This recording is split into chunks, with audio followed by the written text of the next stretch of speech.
Hello students, welcome to Panchajanya IAS. ನಾನು ನವೀನ್ ಕುಮಾರ್. ಇವತ್ತಿನ the Hindu ಪತ್ರಿಕೆಯ ವಿಶ್ಲೇಷಣೆಗೆ ನಿಮಗೆಲ್ಲರಿಗೂ ಸ್ವಾಗತ. ಮೊದಲೇ ಮುಖ್ಯವಾದ ವಿಷಯ, US president Trump criticised India over its ties with Russia, BRICS membership and trade practices, while also announcing sanctions on Indian firms trading with Iran. But India defended itself as an emerging economic bright spot. Trump ಅವರ ಬಗ್ಗೆ ನಿನ್ನ ಸಹ ನಾವು ನೋಡಿದ್ವಿ. ಇನ್ನು ಅವರ ಟೀಕೆಗಳು ಮುಂದುವರಿತಾ ಇದೆ. ಟ್ಯಾರಿಫ್ ಅನ್ನ ಹಾಕಿದ್ದನ್ನ ನಿನ್ನೆ ಚರ್ಚೆ ಮಾಡಿದ್ದೀವಿ. ಭಾರತ ಹಾಗೂ ರಷ್ಯಾ ನಡುವಿನ ಸಂಬಂಧ, ಬ್ರಿಕ್ಸ್ ನಲ್ಲಿ ಭಾರತ ಇರೋದರ ಬಗ್ಗೆ, ಅದೇ ರೀತಿ ಭಾರತದ ವ್ಯಾಪಾರ ನೀತಿಗಳ ಕುರಿತು ಟ್ರಂಪ್ ಅವರು ಟೀಕೆ ಮಾಡ್ತಾ ಇದ್ದಾರೆ. ಅದೇ ರೀತಿ ಇನ್ನು ಇರಾನ್ನ ಜೊತೆ ವ್ಯಾಪಾರ ಮಾಡ್ತಾ ಇರ್ತಕ್ಕಂತಹ ಭಾರತೀಯ ಸಂಸ್ಥೆಗಳ ಮೇಲೂ ನಿರ್ಬಂಧಗಳನ್ನ ಹೇರಲಿಕ್ಕೆ ಹೊರಟಿದ್ದಾರೆ.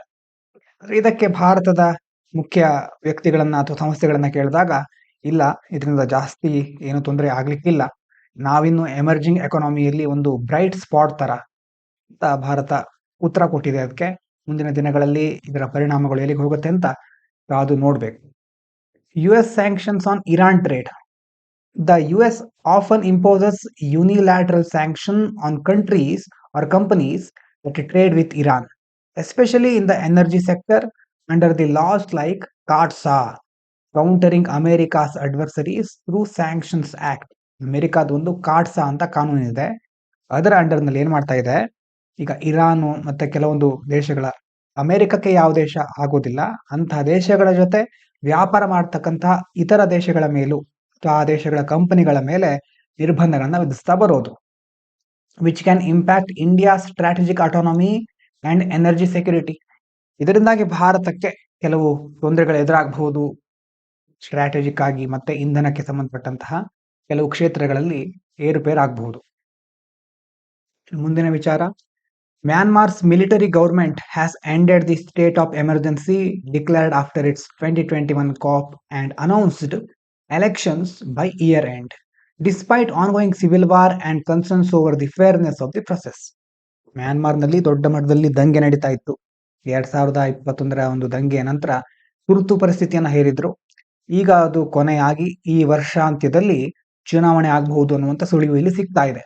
ಆದ್ರೆ ಇಂಟರ್ನಲ್ ಕಾನ್ಫ್ಲಿಕ್ಟ್ಗಳಾಗ್ತಾ ಇದೆ, ಸಿವಿಲ್ ವಾರ್ ಆಗ್ತಾ ಇದೆ ಅಲ್ಲಿ. ಹೀಗಾಗಿ ಚುನಾವಣೆ ಪ್ರಕ್ರಿಯೆ ನಿಜವಾಗ್ಲೂ ನ್ಯಾಯಸಮ್ಮತವಾಗಿರುತ್ತಾ, ಕರೆಕ್ಟ್ ಆಗಿ ನಡೆಯುತ್ತಾ ಅನ್ನೋದ್ರ ಕುರಿತಾಗಿ ಕೆಲವು ಆತಂಕಗಳು ವ್ಯಕ್ತ ಆಗ್ತಾ ಇದೆ. ಇನ್ನು ಸ್ಟೇಟ್ ಆಫ್ ಎಮರ್ಜೆನ್ಸಿ, ತುರ್ತು ಪರಿಸ್ಥಿತಿ ಅಂತಂದ್ರೆ ಏನು? ಸಾಮಾನ್ಯವಾಗಿ state of emergency, temporary measure that grants the government or military special powers. ಒಂದು ತಾತ್ಕಾಲಿಕ ಕ್ರಮ ಇದು. ಇದರಲ್ಲಿ ಏನಾಗುತ್ತೆ, ಸರ್ಕಾರ ಅಥವಾ ಸೇನೆಗೆ ಕೆಲವು ವಿಶೇಷ ಅಧಿಕಾರಗಳನ್ನ ನೀಡಲಾಗತ್ತೆ ಅಂತ ಅವರು ಪಡ್ಕೊಳ್ತಾರೆ. Often suspending normal constitutional procedures. ಈಗ ಸಾಮಾನ್ಯವಾಗಿ ಸಂವಿಧಾನದ ಪ್ರಕಾರ ಏನೆಲ್ಲ ಪ್ರೊಸೀಜರ್ಗಳು ನಡೀತಾ ಇರುತ್ತೋ ಅದೆಲ್ಲ ಸಸ್ಪೆಂಡ್ ಆಗುತ್ತೆ. In Myanmar it was used by the military to consolidate control after ousting the elected government. ಮ್ಯಾನ್ಮಾರ್ನಲ್ಲಿ ಏನಾಗಿತ್ತು, ಈ ಚುನಾಯಿತ ಸರ್ಕಾರ ಇತ್ತು, ಅದನ್ನ ಪದಚ್ಯುತಗೊಳಿಸಿ, ಆ ಪದಚ್ಯುತ ಆದ ನಂತರ ಸೇನೆ ಅಧಿಕಾರವನ್ನ ಭದ್ರಪಡಿಸ್ಕೊಳ್ಳಿಕ್ಕೆ ಈ ತುರ್ತು ಪರಿಸ್ಥಿತಿಯನ್ನು ಬಳಸ್ಕೊಂಡಿತ್ತು. ಇನ್ನು state administration council, SAC was the governing body formed by Myanmar military after 2021 COP to replace civilian rule. It has now been dissolved with powers transferred to the National Defense and Security Council. ಅಂದ್ರೆ ಆ 2021 ದಂಗೆ ನಂತರ ಅಲ್ಲಿ ಸೇನೆ ರಚಿಸಿದಂತಹ ಒಂದು ಆಡಳಿತ ಮಂಡಳಿ, ಅದು ಸ್ಟೇಟ್ ಅಡ್ಮಿನಿಸ್ಟ್ರೇಷನ್ ಕೌನ್ಸಿಲ್ ಅಂತ. ಅದನ್ನ ಈಗ ವಿಸರ್ಜನೆ ಮಾಡಿ ಅದರ ಅಧಿಕಾರವನ್ನ ರಾಷ್ಟ್ರೀಯ ರಕ್ಷಣೆ ಮತ್ತೆ ಭದ್ರತಾ ಮಂಡಳಿಗೆ ವರ್ಗಾಯಿಸ್ತಾ ಇದ್ದಾರೆ. ಮುಂದಿನ ವಿಚಾರ ನೋಡಿದ್ರೆ, India is aiming to eliminate malaria by 2030 through next generation vaccines, indigenous innovations like AdFalciVax, ಇದಕ್ಕೆ ಹೀಗೆ ಪ್ರೊನೌನ್ಸ್ ಮಾಡಬಹುದು ಅಂತ ಅಂದ್ಕೊಂಡಿದ್ದೇನೆ, ಆಡ್ಫ್ಯಾಲ್ಸಿವ್ಯಾಕ್ಸ್, and focused strategies to target hidden malaria pockets, drug resistance and asymptomatic carriers. ಅಂದ್ರೆ ಇಲ್ಲಿ ಏನ್ ಹೇಳ್ತಾ ಇದ್ದಾರೆ, ಮಲೇರಿಯಾವನ್ನ ನಮ್ಮ ದೇಶದಿಂದ ಸಂಪೂರ್ಣವಾಗಿ ನಿರ್ಮೂಲನೆ ಮಾಡುವ ಗುರಿಯನ್ನು ಹೊಂದಿದ್ದೇವೆ. ಯಾವ ವರ್ಷದೊಳಗೆ? 2030 ಮಲೇರಿಯಾವನ್ನ ದೇಶದಿಂದ ನಿರ್ಮೂಲನೆ ಮಾಡೋದು. ಇದಕ್ಕೋಸ್ಕರ ನೆಕ್ಸ್ಟ್ ಜನರೇಷನ್ ವ್ಯಾಕ್ಸಿನ್ಸ್, ಅಂದ್ರೆ ಆಧುನಿಕವಾದ ಮಾಡರ್ನೈಸೇಷನ್ ಆದಂತಹ, ಮುಂದೆ ಉಪಯೋಗ ಆಗ್ತಕ್ಕಂಥ ಎಲ್ಲಾ ರೀತಿಯ ಔಷಧಿ ಲಸಿಕೆಗಳನ್ನ, ಮತ್ತೆ ಇಂಡಿಜಿನಸ್ ಇನೋವೇಷನ್ಸ್, ಉದಾಹರಣೆಗೆ ಆಡ್ ಫ್ಯಾಲ್ಸಿವ್ಯಾಕ್ಸ್, ಮತ್ತೆ ಅದಾದ್ಮೇಲೆ ಈಗ ಮಲೇರಿಯಾ ಕೇಂದ್ರಗಳು ಅಂತಂದ್ರೆ ಕೆಲವೊಂದ್ ಕಡೆ ಮಲೇರಿಯಾ ಹರಡಿರುತ್ತೆ, ಆದ್ರೆ ಅದು ಬೆಳಕಿಗೆ ಬಂದಿರೋದಿಲ್ಲ. ಮತ್ತೆ ಔಷಧಿಗಳನ್ನ ನಿರೋಧಿಸುವಂತ ಒಂದು ಗುಣ ಕೆಲವೊಂದ್ ಕಡೆ ಬೆಳ್ಕೊಂಡಿರುತ್ತೆ. ಅದಾದ ನಂತರ ಈಗ ರೋಗ ಲಕ್ಷಣ ರಹಿತ ವಾಹಕರು ಅಂತಂದ್ರೆ ಏನು, ಅಸಿಂಪ್ಟೊಮ್ಯಾಟಿಕ್ ಕ್ಯಾರಿಯರ್ಸ್. ರೋಗದ ಲಕ್ಷಣ ಕಾಣಿಸ್ತಾ ಇರಲ್ಲ, ಈಗ ಯಾರೋ ಒಬ್ರಿಗೆ ಮಲೇರಿಯಾ ಬಂದಿರುತ್ತೆ, ಅವ್ರನ್ನ ಇನ್ನೊಬ್ಬ ವ್ಯಕ್ತಿ ಭೇಟಿಯಾಗಿರ್ತಾರೆ, ಅಥವಾ ಮಲೇರಿಯಾ ಮತ್ತೊಬ್ಬ ವ್ಯಕ್ತಿಗೂ ಹರಡ್ಬಿಡುತ್ತೆ. ಇವರಿಗೆ ರೋಗದ ಲಕ್ಷಣ ಕಾಣಿಸ್ಕೊಳ್ಳೋದಿಲ್ಲ. ಆದ್ರೆ ಇವ್ರು ಯಾವ ರೀತಿ ವರ್ಕ್ ಆಗುತ್ತಾರೆ ಅಂತಂದ್ರೆ, ಆ ಒಂದು ಮಲೇರಿಯಾದಿಂದ ಇವ್ರಿಗೆ ಬಂದಿರುತ್ತಲ್ವಾ, ಇವರಿಂದ ಅದು ಇನ್ನೊಬ್ರಿಗೆ ಹರಡುತ್ತೆ. ಇವರಿಗೆ ರೋಗ ಕಾಣಿಸ್ಕೊಳ್ದೇ ಇರಬಹುದು, ಅಂತಂದ್ರೆ ರೋಗದ ಲಕ್ಷಣ ಇಲ್ಲದೆ ಇರಬಹುದು, ಆದ್ರೆ ಆ ಮಲೇರಿಯಾದ ಪ್ಲಾಸ್ಮೋಡಿಯಂ ವೈವ್ಯಾಕ್ಸ್ ಅಂತ ಇದೆಯಲ್ವಾ, ಅದನ್ನ, ಅಥವಾ ಪ್ಲಾಸ್ಮೋಡಿಯಂ, ಆ ಒಂದು ಫಾಲ್ಸಿಪೆರಮ್ ಅಂತ ಇರುತ್ತೆ ಕೆಳಗಡೆ ಹೇಳ್ತೇನೆ, ಅದನ್ನ ಇವರು ವಾಹಕದ ಮೂಲಕ, ಇವರ ಮೂಲಕ ಅದು ಬೇರೆಯವರಿಗೆ ಟ್ರಾನ್ಸ್ಫರ್ ಆಗಬಹುದು. ಇನ್ನು ಪ್ಲಾಸ್ಮೋಡಿಯಂ ವೈವ್ಯಾಕ್ಸ್ ಅಂತಂದ್ರೆ ಏನು, type of malaria parasite common in India. ಭಾರತದಲ್ಲಿ ಸಾಮಾನ್ಯವಾಗಿ ಕಂಡುಬರುವಂತಹ ಮಲೇರಿಯಾದ ಪ್ಯಾರಾಸೈಟ್ ಇದು. That can remain dormant in the liver and cause relapse weeks or months later. ಅಂತಂದ್ರೆ ಸಾಮಾನ್ಯವಾಗಿ ಇದು ಹೇಗಿರುತ್ತೆ ಅಂತಂದ್ರೆ, ಯಕೃತ್ತು ಅಂತ ಕರಿತೀವಲ್ವಾ, ಲಿವರ್ ನಲ್ಲಿ ಇರುತ್ತೆ, ಆದ್ರೆ ಸುಪ್ತವಾಗಿರುತ್ತೆ, ಗೊತ್ತಾಗೋದಿಲ್ಲ. ಸ್ವಲ್ಪ ದಿನ ಅದು ಇಲ್ಲ ಅಂತ ನಾವು ಅಂದ್ಕೊಂಡ್ರೆ ವಾರ ಅಥವಾ ತಿಂಗಳುಗಳ ನಂತರ ಮತ್ತೆ ಕಾಣಿಸ್ಕೊಳ್ಳೋ ಸಾಧ್ಯತೆ ಇರುತ್ತೆ. So making it harder to eliminate then plasmodium falciparum. ಹಾಗಾಗಿ ಇನ್ನೊಂದಿದೆ ಪ್ಲಾಸ್ಮೋಡಿಯಂ ಫಾಲ್ಸಿಫೆರಮ್ ಅಂತ, ಅದಕ್ಕಿಂತ ಈ ಪ್ಲಾಸ್ಮೋಡಿಯಂ ವೈವ್ಯಾಕ್ಸ್ ಅನ್ನ ನಿರ್ಮೂಲನೆ ಮಾಡೋದು ಕಷ್ಟ ಆಗುತ್ತೆ. ಟ್ರಾನ್ಸ್ಮಿಷನ್ ಬ್ಲಾಕಿಂಗ್ ವ್ಯಾಕ್ಸಿನ್ ಇದೇನಂತ ನೋಡೋದಾದ್ರೆ TBV ಶಾರ್ಟ್ ಆಗಿ, transmission blocking vaccine stop the malaria parasite inside the mosquito rather than human body. Mosquito ಮೂಲಕ ಹರಡುತ್ತೆ, ನೀವು ಕೇಳಿರಬಹುದು. Helping break the infection cycle and are especially useful in areas with asymptomatic carriers like India.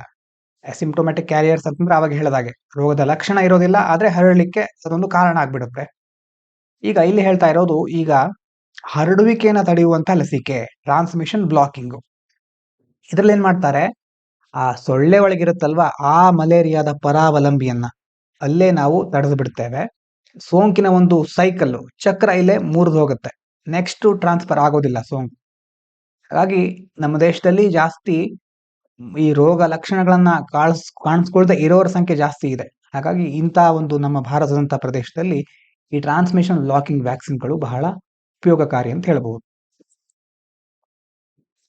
As global energy needs rise, experts are calling for investment in next generation green technologies beyond conventional silicon solar panels to improve energy efficiency, land use, and support future solutions like green hydrogen and artificial photosynthesis.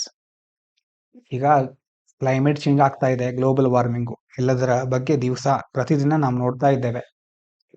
ಹೀಗಾಗಿ ಈ ಸಂದರ್ಭದಲ್ಲಿ ಜಾಗತಿಕ ಇಂಧನದ ಅಗತ್ಯ ಜಾಸ್ತಿ ಆಗ್ತಾ ಇದೆ. ಈ ಬೇರೆ ಬೇರೆ ಎಕ್ಸ್ಪರ್ಟ್ಗಳು ಏನ್ ಹೇಳ್ತಾ ಇದ್ದಾರೆ, ಈಗ ಸಾಂಪ್ರದಾಯಿಕವಾಗಿ ಸಿಲಿಕಾನ್ನ ಸೌರ ಫಲಕಗಳನ್ನ ಬಳಸ್ತಾ ಇದ್ದೇವೆ, ಅದನ್ನ ಬಿಟ್ಟು ಈಗ ಮುಂದಿನ ಪೀಳಿಗೆಯ ಇನ್ನೂ ಹೊಸ ಹೊಸ ಟೆಕ್ನಾಲಜಿಗಳನ್ನ ಅಡಾಪ್ಟ್ ಮಾಡ್ಕೊಳ್ಳಿಕ್ಕೆ ಕರೆ ನೀಡ್ತಾ ಇದ್ದಾರೆ. ಇದರಿಂದ ಏನಾಗುತ್ತೆ, ಇಂಧನ ದಕ್ಷತೆ, ಎನರ್ಜಿ ಎಫಿಷಿಯನ್ಸಿ, ಭೂಮಿಯನ್ನ ಹೇಗೆ ಬಳಸ್ತಾ ಇರ್ತೀವಿ ಅದರ ಒಂದು ದಕ್ಷತೆ, ಅದರಲ್ಲೂ ಸಹ ಸುಧಾರಣೆ ಮಾಡೋದು. ಇನ್ನಿದಾದ್ಮೇಲೆ ಗ್ರೀನ್ ಹೈಡ್ರೋಜನ್, ಆರ್ಟಿಫಿಷಿಯಲ್ ಫೋಟೋಸಿಂಥಸಿಸ್, ಇದೆಲ್ಲದಕ್ಕೂ ಸಹ ಸಹಕಾರಿಯಾಗುವಂತಹ ಪರಿಹಾರಗಳನ್ನು ನಾವು ಅಳವಡಿಸ್ಕೊಳ್ಬೇಕು. ಇನ್ನು ಸಿಲಿಕಾನ್ ಫೋಟೋವೋಲ್ಟಾಯಿಕ್ಸ್ ಅಂತಂದ್ರೆ ಏನು? Silicon photovoltaics are the most common type of solar panels invented in 1954. 1954ರಲ್ಲಿ ಆವಿಷ್ಕಾರ ಮಾಡಿದಂತಹ ಒಂದು ಈಗ ಸಾಮಾನ್ಯವಾಗಿ ಬಳಕೆಯಲ್ಲಿ ಇರುವಂತಹ ಒಂದು ಸೌರ ಫಲಕ. ಬಟ್ ದರ್ ಲೋವರ್ ಎಫಿಷಿಯನ್ಸಿ, ಆದ್ರೆ ದಕ್ಷತೆ ಬಹಳ ಕಡಿಮೆ ಇರುತ್ತೆ, 15 to 21% ಮಾತ್ರ ಇರುತ್ತೆ. ಆದ್ರೆ ಅದಕ್ಕೆ ಏನ್ ಬೇಕು, ಡಿಮ್ಯಾಂಡ್ಸ್ ಮೋರ್ ಲ್ಯಾಂಡ್ ಏರಿಯಾ, ಜಾಸ್ತಿ ಭೂಮಿ ಬೇಕಾಗುತ್ತೆ, and limits their ability to meet growing energy demands and deep decarbonisation goals. ಇಂಧನ ಬೇಡಿಕೆ ಜಾಸ್ತಿ ಆಗ್ತಾ ಇದೆ, ಡಿಕಾರ್ಬನೈಸೇಷನ್ ಮಾಡುವಂತಹ ಒಂದು ಅಗತ್ಯ ಸಹ ಹೆಚ್ಚಾಗ್ತಾ ಇದೆ. ಹೀಗಾಗಿ ಈ ಸಿಲಿಕಾನ್ ಫೋಟೋ ವೋಲ್ಟಾಯಿಕ್ಸ್ ಗಳಿಂದ ನಾವು ನಮ್ಮ ಗುರಿಗಳನ್ನ, ಈ ಎಲ್ಲ ಗುರಿಗಳನ್ನ ಸಾಧಿಸುವ ಸಾಮರ್ಥ್ಯ ಕಡಿಮೆ ಅಂತ ಹೇಳ್ತಾ ಇದ್ದಾರೆ. ಗ್ರೀನ್ ಹೈಡ್ರೋಜನ್ ಏನಿದು produced by splitting water using renewable electricity. Water ಅನ್ನ ಸ್ಪ್ಲಿಟ್ ಮಾಡೋದು and emits no greenhouse gases. ನೋಡಿ ಇದು ಗ್ರೀನ್ ಅಲ್ವಾ, ಯಾವುದೇ ಗ್ರೀನ್ ಹೌಸ್ ಗ್ಯಾಸ್ ಎಮಿಟ್ ಆಗೋದಿಲ್ಲ, ಪರಿಸರ ಸ್ನೇಹಿ ಅಂತ ಹೇಳ್ಬೋದು. ಅಂತಂದ್ರೆ ಯಾವುದೇ ಹಸಿರು ಮನೆ ಅನಿಲಗಳು ಉತ್ಪಾದನೆ ಆಗೋದಿಲ್ಲ, ಹೊರಸೂಸುವಿಕೆ ಆಗೋದಿಲ್ಲ. But it is currently energy intensive, ಆದ್ರೆ ಇದಕ್ಕೆ ಜಾಸ್ತಿ ಎನರ್ಜಿ ಬೇಕಾಗುತ್ತೆ. Difficult to store or transport, store ಮಾಡಲಿಕ್ಕೆ, ಬೇರೆ ಕಡೆ ಟ್ರಾನ್ಸ್ಪೋರ್ಟ್ ಮಾಡಲಿಕ್ಕೆ ಬಹಳ ಕಷ್ಟ. And its efficiency depends heavily on the quality of the renewable energy source used. ಆದ್ರೆ ಇದರ ಎಫಿಷಿಯನ್ಸಿ ಯಾವುದ್ರ ಮೇಲೆ ಡಿಪೆಂಡ್ ಆಗಿರುತ್ತೆ? Depends heavily on quality of renewable energy source used. ಯಾವ ರಿನ್ಯೂಯಬಲ್ ಎನರ್ಜಿನ ಇದಕ್ಕೋಸ್ಕರ ಯೂಸ್ ಮಾಡಿರ್ತೀವಲ್ವಾ, ಆ ಒಂದು ಸೋರ್ಸ್ನ ಮೇಲೆ ಇದರ ದಕ್ಷತೆ ಅವಲಂಬಿತ ಆಗಿರುತ್ತೆ. ಕ್ವಶನ್ ನೋಡಿ, with reference to India's malaria elimination strategy consider the following statements. Plasmodium vivax poses a greater challenge for elimination than Plasmodium falciparum due to its ability to relapse from dormant liver stages. ನೆನಪಾಗ್ತಾ ಇದೆಯಾ? ಒಂದು liver ಅಲ್ಲಿ dormant ಆಗಿರುತ್ತೆ, ವಾರ ತಿಂಗಳುಗಳ ನಂತರ ಮತ್ತೆ ಕಾಣಿಸ್ಕೊಳ್ಬಹುದು ಅಂತ ಹೇಳಿದ್ವಿ. ಯಾವುದು ಈ ಸ್ಟೇಟ್ಮೆಂಟ್ ಕರೆಕ್ಟಾ? No, transmission blocking vaccines act by neutralizing the parasite in the human bloodstream, thereby preventing it from reaching mosquitoes. ಹೌದಾ? ಎಲ್ಲಿ ನಾವು ಮಾಸ್ಕಿಟೋದಲ್ಲಿ ಆ ಒಂದು ವ್ಯಾಕ್ಸಿನ್ ಯೂಸ್ ಮಾಡ್ತಾ ಇದ್ವಾ, ಅಥವಾ ಎಲ್ಲಿ ಅದು ಕರೆಕ್ಟ್ ಆಗಿ ಯೂಸ್ ಆಗುತ್ತೆ? ಟ್ರಾನ್ಸ್ಮಿಷನ್ ಬ್ಲಾಕಿಂಗ್ ವ್ಯಾಕ್ಸಿನ್ಸ್ ಏನ್ ಮಾಡುತ್ತೆ? ಅದು ಪ್ಯಾರಾಸೈಟ್ ಅನ್ನ ನ್ಯೂಟ್ರಲೈಸ್ ಮಾಡುತ್ತಾ? ಒಂದು ಥಿಂಕ್ ಮಾಡಿ. India strategy includes focusing on asymptomatic carriers and hidden malaria pockets ಅಲ್ವಾ? ಇದ್ರ ಬಗ್ಗೆ ನಿಮ್ಗೆ ನೆನಪಾಗಬಹುದು. ಯಾವ್ದು ಕರೆಕ್ಟ್? ಹಾಗಾದ್ರೆ 1 and 3 ಆರ್ ಕರೆಕ್ಟ್. ಎರಡನೇದು ಇನ್ಕರೆಕ್ಟ್. ಯಾಕೆ? TBV act inside the mosquito, ಮಾಸ್ಕಿಟೋದಲ್ಲಿ ವರ್ಕ್ ಆಗೋದು, ಅದು not in the human blood stream. ಮನುಷ್ಯನ ರಕ್ತದಲ್ಲಿ ಸಂಬಂಧಪಟ್ಟಾಗಲ್ಲ, ಮಾಸ್ಕಿಟೋಗೆ ಸಂಬಂಧಪಟ್ಟಂತದ್ದು TBV. ಮುಂದಿನದು ನೋಡಿ, consider the following statements regarding green hydrogen as an emerging clean energy solution. ಮೊದಲನೇದು, it is produced through water electrolysis powered by renewable energy sources. It emits zero greenhouse gases at the point of production and use. Its effectiveness as a green energy carrier is entirely independent of the efficiency of the renewable energy used. Entirely ಅಂತ extreme ವರ್ಡ್ಗಳು ಬಂದಾಗ ಜಾಗರೂಕರಾಗಿರಬೇಕು. It faces challenges in storage and transportation. ಎಷ್ಟು correct ಇರಬಹುದು? Only 3 are correct. Statement 1 to 4 are correct, 3 is incorrect. ಯಾಕೆ? Efficiency of green hydrogen production depends on the quality of the renewable energy use. Independent ಅಲ್ಲ, depend. ಅದರ quality ಮೇಲೆ, renewable energy ಹೇಗಿದೆ ಅದರ ಆಧಾರದ ಮೇಲೆ ಇದರ ಎಫಿಷಿಯನ್ಸಿ ಡಿಸೈಡ್ ಆಗುತ್ತೆ. ಹಾಗಾಗಿ 3ನೇ ಸ್ಟೇಟ್ಮೆಂಟ್ ಇನ್ಕರೆಕ್ಟ್ ಅಲ್ಲಿ. ಇನ್ನು ವೊಕ್ಯಾಬ್ಯುಲರಿ ನೋಡೋಣ. In a small quiet town, man known for his sobriety suddenly fell prey to a pernicious rumour. ಒಂದು ಸಣ್ಣ ಹಳ್ಳಿ ಅಥವಾ ಒಂದು ಸಣ್ಣ ನಗರ ಅಂತ ಅಂದ್ಕೊಳ್ಳಿ. ಇಲ್ಲೊಬ್ಬ ಮನುಷ್ಯ known for his sobriety. Sobriety ಅಂತಂದ್ರೆ ಸೀರಿಯಸ್ನೆಸ್, ಮಾಡರೇಷನ್, ಸಂಯಮಕ್ಕೆ ಹೆಸರುವಾಸಿಯಾಗಿದ್ದ. Suddenly fell prey to pernicious rumour. Rumour ಅಂತಂದ್ರೆ ಗೊತ್ತಿರಬಹುದು, ಈಗ ಗುಸು ಮಾತಾಡ್ಕೊಳ್ಳೋದು, ನಿಮಗೆ ಅದರ ಕೇಳಿರಬಹುದು ಬೇರೆ ಬೇರೆ ಕಡೆ, ಸುಳ್ಳು ಸುದ್ದಿ ಹರಡೋದು.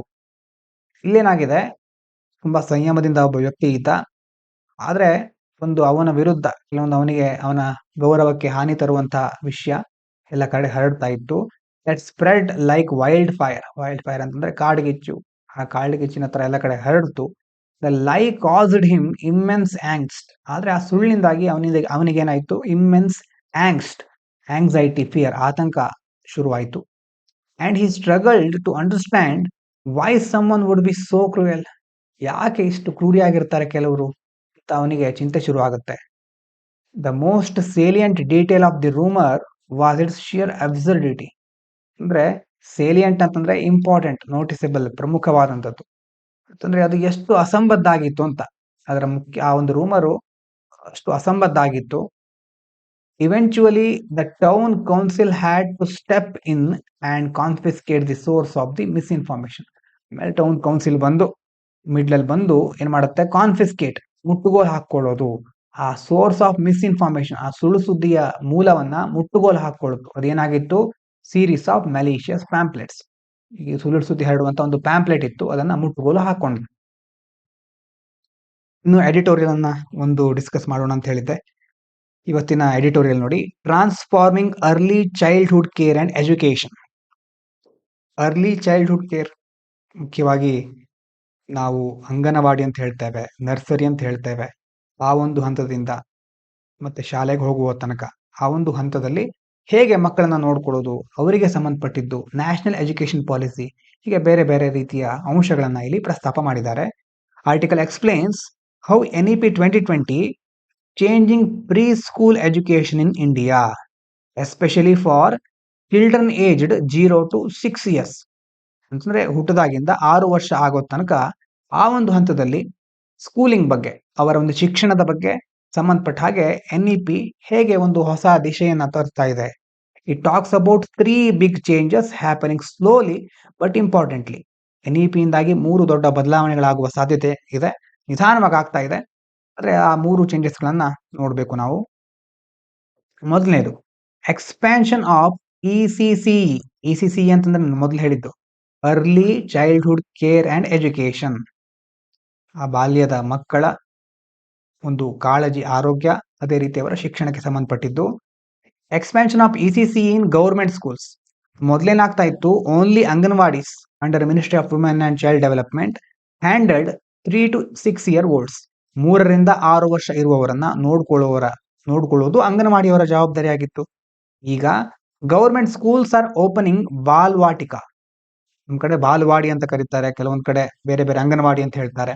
ಹೀಗೆ ಗವರ್ಮೆಂಟ್ ಸ್ಕೂಲ್ಗಳಲ್ಲೇ ಈಗ ಬಾಲ್ವಾಟಿಕಾವನ್ನ ಅಂದ್ರೆ ಪ್ರೀ ಸ್ಕೂಲ್ ಅನ್ನ ಓಪನ್ ಮಾಡ್ತಾ ಇದ್ದಾರೆ ಫಾರ್ ಏಜಸ್ 3 to 6 ಯೂಸಿಂಗ್ ಸಮಗ್ರ ಶಿಕ್ಷಾ ಫಂಡ್. ಸಮಗ್ರ ಶಿಕ್ಷಾ ಅಭಿಯಾನದ ಒಂದು ಫಂಡ್ ಅನ್ನ ಯೂಸ್ ಮಾಡಿಕೊಂಡು 3 ರಿಂದ 6 ವರ್ಷದ ಒಳಗಿನವರಿಗೆ ಬಾಲ್ವಾಟಿಕವನ್ನು ಓಪನ್ ಮಾಡ್ತಾ ಇದ್ದಾರೆ. ಮೊದಲು ಆ ಬಾಲ್ವಾಟಿಕ ಅಥವಾ 3 ರಿಂದ 6 ವರ್ಷದವರನ್ನ ನೋಡ್ಕೊಳ್ಳೋದು ಅಂಗನವಾಡಿಗಳ ಕೆಲಸ ಆಗಿತ್ತು. ಅಂದ್ರೆ ಈಗ ಅದು ಬರ್ತಾ ಇದೆ ನಿಧಾನವಾಗಿ. This will reduce inequality between rich and poor. ಯಾಕಂತಂದ್ರೆ ತುಂಬಾ ಕಡೆ ನೀವು ನೋಡಿರಬಹುದು, ನಗರಗಳಲ್ಲಿ, ಬೆಂಗಳೂರಿನಂತಹ ನಗರಗಳಲ್ಲಿ ತುಂಬಾ ಕಡೆ ಏನಿರುತ್ತೆ, ಮಕ್ಕಳನ್ನ ಚಿಕ್ಕದಿಂದಾನೇ LKG, UKG, ನರ್ಸರಿ ಈ ಒಂದು ಹಂತಕ್ಕೆ ಆ ಒಂದು ಶಿಕ್ಷಣ ಕೊಡ್ಲಿಕ್ಕೆ ಕಳಿಸ್ತಾರೆ ಅವರನ್ನ. ಅಂದ್ರೆ ಕೇವಲ ಶ್ರೀಮಂತರು ಮಾತ್ರ ಕಳಿಸ್ಲಿಕ್ಕೆ ಆಗ್ತಾ ಇತ್ತು. ಈಗಲೂ ಸಹ ಹಾಗೆ ಲಕ್ಷಗಟ್ಟಲೆ ಫೀಸ್ಗಳಿರುತ್ತೆ ನರ್ಸರಿ, LKG, UKGಗೆ. ಆಗ ಏನಾಗುತ್ತೆ, ಪ್ರೈವೇಟ್ ನರ್ಸರಿಗೆ ಹೋಗೋದು ರಿಚ್ ಪೀಪಲ್ ಗಳಿಗೆ ಸುಲಭ, ಬಡವರು ಹೋಗ್ಲಿಕ್ಕೆ ಆಗೋದಿಲ್ಲ. No pre school access. ಬಡವರ ಮಕ್ಕಳಿಗೆ ಯಾವುದೇ ಸ್ಕೂಲ್ ಆಕ್ಸೆಸ್ ಇರಲಿಲ್ಲ. ಈಗ ಒಂದು ವೇಳೆ ಈಗ ಎಲ್ಲಾ ಶಾಲೆಗಳಲ್ಲಿ, ಸರ್ಕಾರಿ ಶಾಲೆಗಳಲ್ಲಿ ಪ್ರೀ ಸ್ಕೂಲ್ಗಳನ್ನ, ಕ್ಲಾಸ್ಗಳನ್ನ ತೆಗೆದುಕೊಳ್ಳೋದ್ರಿಂದ ಬಡವರ ಮಕ್ಕಳು ಸಹ ಈ ಒಂದು ಸೌಲಭ್ಯಗಳನ್ನ, ಶಿಕ್ಷಣವನ್ನ ಪಡ್ಕೊಳ್ಬಹುದು. ಆದ್ರೆ but many states are not fully using the funds. This needs monitoring. ಅಂದ್ರೆ ಫಂಡ್ ಹೇಗೂ ಇದೆ ಸಮಗ್ರ ಶಿಕ್ಷಾ ಅಭಿಯಾನದ್ದು, ಅದನ್ನ ಸರಿಯಾಗಿ ಯೂಸ್ ಮಾಡ್ಕೊಳ್ತಾ ಇಲ್ಲ, ಮಾನಿಟರ್ ಮಾಡುವ ಅವಶ್ಯಕತೆ ಇದೆ. ಇನ್ನೊಂದು, children shifting from anganwadis to schools. Dadra Nagar Haveli ಏನಾಗಿತ್ತು, ಅಥವಾ ದಮನ್ ದಿಯುದಲ್ಲಿ all schools now have pre school classes. ನೋಡಿ, ದಾದ್ರಾ ನಗರ ಹವೇಲಿ, ದಮನ್ ದಿಯು ಎಲ್ಲ ಈಗೇನ್ ಮಾಡಿದ್ದಾರೆ, ಎಲ್ಲಾ ಸ್ಕೂಲ್ಗಳು ಪ್ರೀ ಸ್ಕೂಲ್ ಕ್ಲಾಸ್ಗಳನ್ನ 3 ರಿಂದ 6 ವರ್ಷದವರಿಗೂ ಅಲ್ಲಿ ಅವಕಾಶ ಕ್ಲಾಸ್ಗಳನ್ನ ತೆಗೆದುಕೊಳ್ತಾ ಇದ್ದಾರೆ. ಯಾಕಂತಂದ್ರೆ parents prefer schools over anganwadis for education. ಎಷ್ಟೋ ಕಡೆ ಅಂಗನವಾಡಿಗೆ ಕಳಿಸೋದಿಲ್ಲ ಮಕ್ಕಳನ್ನ, ಬೇರೆ ನರ್ಸರಿ ಅಥವಾ ಡೈರೆಕ್ಟ್ ಆಗಿ ಸ್ಕೂಲಿಗೆ ಕಳಿಸೋದನ್ನ ಮಾಡ್ತಾರೆ. So 3 to 6 years olds are migrating to schools. ಹಾಗಾಗಿ ಸ್ಕೂಲ್ಗಳಿಗೆ, ಅಂಗನವಾಡಿಗಳು ಇದ್ರೂ ಸಹ ಅದನ್ನ ಬಿಟ್ಟು ಸ್ಕೂಲ್ಗಳಿಗೆ ಮೈಗ್ರೇಟ್ ಆಗ್ತಾ ಇರ್ತಾರೆ. ಇದರಿಂದ ಏನು ಪ್ರಾಬ್ಲಮ್, ಅಂಗನವಾಡೀಸ್ ಮೇ ಬಿಕಮ್ ಎಂಪ್ಟಿ. ಸರ್ಕಾರ ಏನೇನೋ ಯೋಜನೆಗಳನ್ನು ತರುತ್ತೆ, ಕೆಲವೊಂದು ಕಡೆ ಹಣವನ್ನ ಬಿಡುಗಡೆ ಮಾಡುತ್ತೆ, ಬೇರೆ ಸ್ಟಾಫ್ ಗಳನ್ನ ನೇಮಿಸಿರುತ್ತೆ. ಆದ್ರೆ ಮಕ್ಕಳೇ ಬರಲಿಲ್ಲ ಅಂತಂದ್ರೆ ಅಷ್ಟು ಮಾಡಿ ಪ್ರಯೋಜನ ಇರೋದಿಲ್ಲ. Schools must avoid too much schoolification. ಅದೇ ರೀತಿ ನೇರವಾಗಿ ಸ್ಕೂಲಿಗೆ ಹಾಕಿದ್ರೆ ಏನಾಗುತ್ತೆ, ರೀಡಿಂಗು, ರೈಟಿಂಗು, ಆಡುವ ವಯಸ್ಸಿನಲ್ಲಿ ತುಂಬಾ ಬೇರೆ ಬೇರೆ ಹೊರೆ ಅವ್ರ ಮೇಲೆ ಜಾಸ್ತಿ ಆಗಬಹುದು. ರೀಡಿಂಗ್, ರೈಟಿಂಗ್ ಅವರಿಗೂ ಸಹ ಎಕ್ಸಾಮ್ ಎಲ್ಲ ಕೊಟ್ಟು ಆ ಒಂದು ಪ್ರೆಷರ್ ಅನ್ನ ಆಗಿಂದಲೇ ತಲೆ ತುಂಬಬಹುದು. ಅದ್ರ ಬದಲು learning should stay play based, not exam like. ಕಲಿಯೋದು ಒಂದು ಆಟದ ರೀತಿಯ ಒಂದು ಪ್ರಕ್ರಿಯೆ ಆಗ್ಬೇಕು. ಕೇವಲ ಯಾವುದೋ ಒಂದು ಎಕ್ಸಾಮ್ ಇದೆ ಅದಕ್ಕೋಸ್ಕರ ಓದಿದ್ವಿ, ನಾವೆಲ್ಲರೂ ಎಷ್ಟು ಸಾರಿ ಹಾಗೆ ಮಾಡಿದೀವಲ್ವಾ, ಅಂತಂದ್ರೆ ನಮ್ಗೆ ಯಾಕೆ ನಾವು ಕಲ್ತಿದ್ದು ನೆನಪಿರೋದಿಲ್ಲ ಅಂತಂದ್ರೆ ನಾವು ಎಕ್ಸಾಮಿಗೋಸ್ಕರ ಓದಿರ್ತೀವಿ. ಎಕ್ಸಾಮ್ ಮಾರನೇ ದಿನ ನಮ್ಗೆ ನೆನಪಿರೋದಿಲ್ಲ. ಅದನ್ನ ಒಂದು ಆಟದ ರೀತಿ ನೋಡುವ ಒಂದು ದೃಷ್ಟಿಕೋನವನ್ನೇ ಬೆಳೆಸ್ಕೊಳ್ಳಿಕ್ಕಾಗಿಲ್ಲ. ಹಾಗೆ ಮಾಡೋ ಬದಲು ಏನ್ ಮಾಡ್ಬೇಕು, ಪ್ಲೇ ಬೇಸ್ಡ್ ಆಟದ ಮೂಲಕ ಕಲಿಸೋದು, ಎಕ್ಸಾಮ್ ತರ ಅನ್ಸ್ಬಾರ್ದು ಅವರಿಗೆ. ಹಾಗಾಗಿ ಮುಖ್ಯವಾಗಿ ಇಂಥ ಪ್ರೀ ಸ್ಕೂಲ್ಗಳು ಹೆಲ್ಪ್ ಮಾಡಬಹುದು ಅದಕ್ಕೆ. ಇನ್ನು new focus on 0 to 3 year olds via home visit. ಈಗ ಇಷ್ಟು ದಿನ ಅಂಗನವಾಡಿಗೆ ಹೋಗ್ತಾ ಇದ್ರು 3ರಿಂದ 6 ವರ್ಷದವರು. ಈಗ ಗೌರ್ಮೆಂಟ್ ಸ್ಕೂಲ್ಗಳಲ್ಲೇ ಪ್ರೀ ಸ್ಕೂಲ್ಗಳನ್ನ ವ್ಯವಸ್ಥೆ ಮಾಡಿದ್ರೆ 3ರಿಂದ 6 ವರ್ಷದವರು ಎಲ್ಲಿ ಹೋಗ್ತಾರೆ, ಪ್ರೀ ಸ್ಕೂಲ್ಗಳಿಗೆ ಹೋಗ್ತಾರೆ. ಇನ್ನು ಅಂಗನವಾಡಿ ಖಾಲಿ ಆಗುತ್ತೆ ಅಥವಾ ಅಲ್ಲಿರೋರ ಸಂಖ್ಯೆ ಕಡಿಮೆ ಆಗುತ್ತೆ. ಈಗ ಅಂಗನವಾಡಿ ಕಾರ್ಯಕರ್ತರು ಇರ್ತಾರಲ್ವಾ, ಅವ್ರೇನ್ ಮಾಡಬಹುದು, ಹುಟ್ಟದಾಗಿಂದ 3 ವರ್ಷದ ತನಕ ಅಂತಹ ಮಕ್ಕಳ ಮೇಲೆ ಫೋಕಸ್ ಮಾಡಬಹುದು. NEP opens the door for Anganwadis to focus more on 0 to 3 years while schools take 3 to 6 years. 3 ವರ್ಷದ ಒಳಗಿನ ಅಥವಾ 3 ವರ್ಷದವರೆಗಿನ ಮಕ್ಕಳ ಮೇಲೆ ಜಾಸ್ತಿ ಫೋಕಸ್ ಮಾಡಲಿಕ್ಕೆ ಅಂಗನವಾಡಿಗಳಿಗೆ ಸಾಧ್ಯ ಆಗುತ್ತೆ. 3ರಿಂದ 6 ವರ್ಷದ ಅವರ ಒಂದು ಜವಾಬ್ದಾರಿಯನ್ನ ಸ್ಕೂಲ್ಗಳು ನೋಡ್ಕೊಳ್ಳುತ್ತವೆ. ಇನ್ನು ಎಕ್ಸ್ಪರ್ಟ್ ಕೆಲವರು VK Paul, NC Saxena ಅವರು ಸಹ ಈ ಚೇಂಜಸ್ ಅನ್ನ ಸಪೋರ್ಟ್ ಮಾಡಿದ್ದಾರೆ. Home visit can help in early brain development, nutrition and mother care. ಯಾವಾಗ ಮುಖ್ಯವಾಗಿ ಬೆಳವಣಿಗೆ ಹಂತದಾಗಿಂದ 3 ವರ್ಷದ ಒಳಗಿನ ಒಂದು ಅವಧಿ ಇರುತ್ತಲ್ವಾ, ಈ ಸಂದರ್ಭ ಬಹಳ ಮುಖ್ಯ ಆಗಿರುತ್ತೆ. ಈ ಸಂದರ್ಭದಲ್ಲಿ ಈ ಒಂದು ಹಂತದಲ್ಲಿ ಸರಿಯಾಗಿ ಬ್ರೈನ್ ಡೆವಲಪ್ ಆಗ್ತಾ ಇದೆಯಾ, ಸರಿಯಾದ ಪೌಷ್ಟಿಕಾಂಶಗಳು ದೊರೆತಾ ಇದೆಯಾ, ತಾಯಿ ಮತ್ತು ಮಗುವಿನ ಆರೋಗ್ಯ ಯಾವ ರೀತಿ ಇದೆ, ಎಲ್ಲವನ್ನ ನಾವು ಗಮನಿಸಬೇಕಾಗತ್ತೆ. ಅದಕ್ಕೆ ಅಂಗನವಾಡಿ ಕಾರ್ಯಕರ್ತರು, ಆಶಾ ಕಾರ್ಯಕರ್ತರು ನೀವು ನೋಡಿರಬಹುದು, ಅವರ ಒಂದು ಹೆಲ್ಪ್ ದೊಡ್ಡ ಮಟ್ಟದಲ್ಲಿದೆ.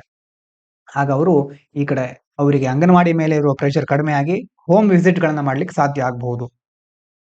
ಯಾಕಂತಂದ್ರೆ ಇಷ್ಟು ದಿನ ಏನಾಗ್ತಾ ಇತ್ತು, anganwadi workers are over burdened and home visit are not done properly at. ಇನ್ನೂ ಸಹ NEP ಯಲ್ಲಿ ಇದನ್ನ ಪ್ರಸ್ತಾಪ ಮಾಡಿದ್ದಾರೆ. ಆದ್ರೆ ಕೆಲವೊಂದ್ಸರಿ ಏನಾಗ್ಬಿಡುತ್ತೆ, ಅಂಗನವಾಡಿಯ ಮೇಲೂ ಈ ಕಡೆ 3ರಿಂದ 6 ವರ್ಷದವರು ಅಂಗನವಾಡಿಗೆ ಬರ್ತಾರೆ, ಈ ಕಡೆ ಮನೆ ವಿಸಿಟ್ ಗಳಿಗೆ ಅಂತಂದ್ರೆ ಹೋಮ್ ವಿಸಿಟ್ ಗಳಿಗೂ ಸಹ ಅಂಗನವಾಡಿ ಕಾರ್ಯಕರ್ತರಿಗೆ ಆದೇಶ ಕೊಡ್ಲಾಗಿರುತ್ತೆ. ಓವರ್ ಬರ್ಡನ್ ಆಗ್ಬಿಡುತ್ತೆ, ಕೆಲಸ ಜಾಸ್ತಿ ಆಗ್ಬಿಡುತ್ತೆ. If schools take care of 3 to 6 year olds and Anganwadis focus on 0 to 3 year olds with home visit, mother care, India can truly transform early childhood education as envisioned in NEP 2020. ಒಂದು ವೇಳೆ ಸರ್ಕಾರಿ ಶಾಲೆಗಳು ಅಥವಾ ಶಾಲೆಗಳು 3ರಿಂದ 6 ವರ್ಷದವರನ್ನ ಅವರ ಜವಾಬ್ದಾರಿಯನ್ನು ಕೈಗೆತ್ತಿಕೊಂಡ್ರೆ, ಅಂಗನವಾಡಿಯವರು 3 ವರ್ಷದ ಒಳಗಿನವರ ಒಂದು ಸಮಗ್ರ ಬೆಳವಣಿಗೆಯ ಮೇಲೆ ಫೋಕಸ್ ಮಾಡಬಹುದು. ಆವಾಗ ನಿಜವಾಗ್ಲೂ ನಾವು early childhood care and education ಅನ್ನ ಸರಿಯಾಗಿ ನಿರ್ವಹಿಸಿಕೊಳ್ತಾ ಹೋಗಬಹುದು. ಈಗ ನೀವೇ ಒಂದು ಅಧಿಕಾರಿ ಆಗಿರ್ತೀರಿ, ಆ ಸಂದರ್ಭದಲ್ಲಿ ಸರ್ಕಾರದಿಂದ ಫಂಡ್ ಏನೋ ಬಂದಿರುತ್ತೆ, ಆ ಫಂಡ್ ಸರಿಯಾಗಿ ಯೂಸ್ ಆಗ್ತಾ ಇರೋದಿಲ್ಲ. ಅಂಗನವಾಡಿ ಕಾರ್ಯಕರ್ತರ ಮೇಲೆ ಪ್ರೆಷರ್ ಜಾಸ್ತಿ ಇರುತ್ತೆ. ಅವರು ಈ ಕಡೆ ಅಂಗನವಾಡಿ ನೋಡ್ಕೋಬೇಕಾಗತ್ತೆ, ಈ ಕಡೆ ಮನೆ ಮನೆಗೆ ವಿಸಿಟ್ ಕೊಡೋದು, ಮನೆ ಮನೆ ಭೇಟಿ ಸಹ ಮಾಡ್ಬೇಕಾಗಿರುತ್ತೆ. ಅವರ ಒಂದು ಬರ್ಡನ್ ಜಾಸ್ತಿ ಆಗ್ತಾ ಹೋಗುತ್ತೆ. ಬರ್ಡನ್ ಜಾಸ್ತಿ ಆಗ್ತಾ ಇದ್ದಕ್ಕೆ ಪ್ರೊಡಕ್ಟಿವಿಟಿ ಕಡಿಮೆ ಆಗುತ್ತೆ. ಎಲ್ಲಾ ವಿಭಾಗಗಳನ್ನ ಸರಿಯಾಗಿ ನೋಡ್ಕೊಳ್ಳೋದು ನಿಮ್ಮ ಜವಾಬ್ದಾರಿ ಆಗಿರುತ್ತೆ. ನಿಮಗೆ ಈಗ ಈ ಸಮಸ್ಯೆ ಎದುರಾಗ್ತಾ ಇದೆ, ಅಂಗನವಾಡಿ ಕಾರ್ಯಕರ್ತರ ಸಮಸ್ಯೆ ಅರ್ಥ ಆಗ್ತಾ ಇದೆ ನಿಮ್ಗೆ. ಹಾಗಾದ್ರೆ ನೀವೇನ್ ಮಾಡಬಹುದು, ಥಿಂಕ್ ಮಾಡಿ. ಅಂತಂದ್ರೆ ಈ ಎಥಿಕ್ಸ್ ನಲ್ಲಿ ಕೆಲವೊಂದು ಕೇಸ್ ಸ್ಟಡೀಸ್ಗಳು ಈ ರೀತಿ ಬರುತ್ತೆ, ಇದೇ ರೀತಿ ಬರುತ್ತೆ ಅಂತಲ್ಲ, ಆದ್ರೆ ಈ ಲೆವೆಲ್ ಇಂದ ನಾವು ಥಿಂಕ್ ಮಾಡ್ತಾ ಹೋಗ್ಬೇಕು. ಒಂದು ಸಮಸ್ಯೆ ಇದೆ ಅಂತಂದ್ರೆ ಹೇಗೆ ಅದನ್ನು ಸಾಲ್ವ್ ಮಾಡಬಹುದು, ಒಂದು ಅಂಗನವಾಡಿ ನೀವೇ ಥಿಂಕ್ ಮಾಡ್ಬೇಕು. ಅಂಗನವಾಡಿ ಕಾರ್ಯಕರ್ತರಿಗೆ ಸಮಸ್ಯೆ ಆಗ್ತಾ ಇದೆ, 3 ರೀತಿಯ ಮೆಷರ್ಗಳನ್ನ ಥಿಂಕ್ ಮಾಡಿ. ಒಂದು, ಇಮಿಡಿಯೇಟ್ ಆಗಿ, ಈಗ ಅವ್ರಿಗೆ ಕಷ್ಟ ಆಗ್ತಾ ಇದೆ, ಈಗಲೇ ಏನಾದ್ರೂ ಮಾಡ್ಬೇಕು, ಇಮಿಡಿಯೇಟ್ ಆಗಿ ಏನ್ ಮಾಡಬಹುದು ಮೊದಲನೇದು. ಅದಾದ್ಮೇಲೆ ಬೇರೆ ಏನು ಕ್ರಮಗಳನ್ನ, ಒಂದು ತಾತ್ಕಾಲಿಕವಾಗಿ ಕ್ರಮ ಕೈಗೊಂಡ್ರಿ ಯಾವುದೋ ಒಂದು. ಅದಾದ ನಂತರ ಸರ್ಕಾರಕ್ಕೆ ಅಥವಾ ನಿಮ್ಮ ಒಂದು ವ್ಯಾಪ್ತಿಯಲ್ಲಿ ಕೆಲವು ಹಂತದಲ್ಲಿ ನೀವೇನ್ ಮಾಡಬಹುದು. ಎರಡನೇದು, ಇನ್ನು ಸಿಸ್ಟಮಿಕ್ ಆಗಿ ಏನಾದ್ರು ರಿಫಾರ್ಮ್ ಮಾಡಬಹುದಾ ಸರ್ಕಾರ, ಅಥವಾ ನಿಮ್ಮ ಒಟ್ಟಾರೆ ಮುಂದಾಲೋಚನೆಯಿಂದ ಮುಂದಿನ ದಿನಗಳಲ್ಲಿ ಇಂಥ ಸಮಸ್ಯೆ ಬರಬಾರ್ದು, ಅದಕ್ಕೋಸ್ಕರ ಏನ್ ಮಾಡಬಹುದು. ಈಗ ಬೇರೆ ಬೇರೆ ಆಯಾಮಗಳನ್ನ ಆಡ್ ಮಾಡ್ತಾ ಹೋಗಿ ಥಿಂಕಿಂಗ್ ಕೆಪಾಸಿಟಿ ಬೆಳೀತಾ ಹೋಗ್ಲಿ ಅಂತ ಎಥಿಕ್ಸ್ ನಲ್ಲಿ ಕೇಸ್ ಸ್ಟಡೀಸ್ ಗಳನ್ನ ಸಾಲ್ವ್ ಮಾಡ್ಬೇಕಾದ್ರೆ ನಿಮ್ಗೆ ಹೆಲ್ಪ್ ಆಗ್ಬಹುದು. ಕೇಸ್ ಸ್ಟಡೀಸ್ ಗಳನ್ನ ಸಾಲ್ವ್ ಮಾಡ್ಲಿಕ್ಕೆ ಬೇರೆ ಬೇರೆ ಸ್ಟೆಪ್ಸ್ ಗಳಿರುತ್ತೆ. ಆದ್ರೆ ಮೊದಲು ನಾವು ಪ್ರಾಬ್ಲಮ್ ಸಾಲ್ವಿಂಗ್ ಮೈಂಡ್ ಸೆಟ್ ಅನ್ನ ಇಟ್ಕೊಂಡ್ರೆ ಅದರಿಂದ ಎಂಥ ಸಮಸ್ಯೆ ಬಂದರೂ ಅಲ್ಲಿ ನಾವು ನಿವಾರಿಸಬಹುದು. ಹಾಗೆ ಇವಿಷ್ಟು ಇವತ್ತಿನ ಮುಖ್ಯವಾದ ವಿಚಾರಗಳು. ಎಲ್ರಿಗೂ ಧನ್ಯವಾದಗಳು. ಇದು ಪಾಂಚಜನ್ಯ IAS.